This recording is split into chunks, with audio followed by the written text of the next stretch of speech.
Welcome to triple S சமையல். இன்றைக்கி கோவக்காவை வச்சு பொரியல் பண்ண போகிறேன். எப்படி பண்ணுறதுன்னு காமிக்கிறேன் பாருங்கள். அதுக்கு கோவக்காவை நீட் சைஸில் பாருங்கள், நீட் சைஸில் அரிஞ்சிடணும். இதை பாருங்கள், எண்ணெய் ஊற்றி வச்சுருக்கேன். கடுகு போட்டு இந்த கோவக்காவை நல்லா வதக்கணும், ஸ்லோவில் வச்சு வதக்கணும். அதுக்கப்புறம் என்னெல்லாம் போடுறேன்னு காமிக்கிறேன் பாருங்கள் உங்களுக்கு.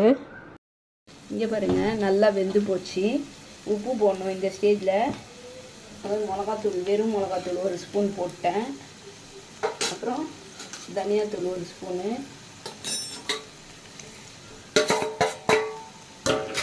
அப்புறம் கரம் மசாலா தூள் 1/4 ஸ்பூன்,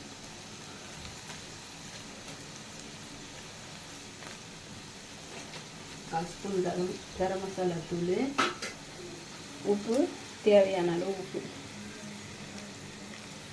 காய் வேகும் போதே நான் போட்டுட்டேன், கொஞ்சம் பத்தலை அதனால் போட்டிருக்கேன். இதை நல்லா இப்படி கிளறி கொடுத்துட்டு இதையும் ஸ்லோவில் வச்சு, காய் ஆல்ரெடி பாருங்கள் உப்பு போட்டு வேக வச்சதுனால நல்லா வெந்து போயிருக்கு. இதை ஸ்லோலியே வச்சு வேகணும், சூப்பராக இருக்கும்.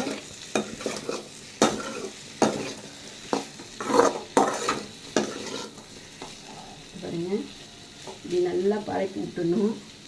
பரப்பி விட்டுட்டு ஸ்லோலியே வேக வைக்கணும். இதை மூடி போட்டு ஸ்லோலியே அப்பப்போ இதை கிளறி கொடுக்கணும். இது வெந்த உடனே உங்களுக்கு காமிக்கிறேன். இங்கே பாருங்கள், கோவக்காய் பொரியல் ரெடி ஆயிடுச்சு. சூப்பராக இருக்குது இந்த டிஷ்ஷு.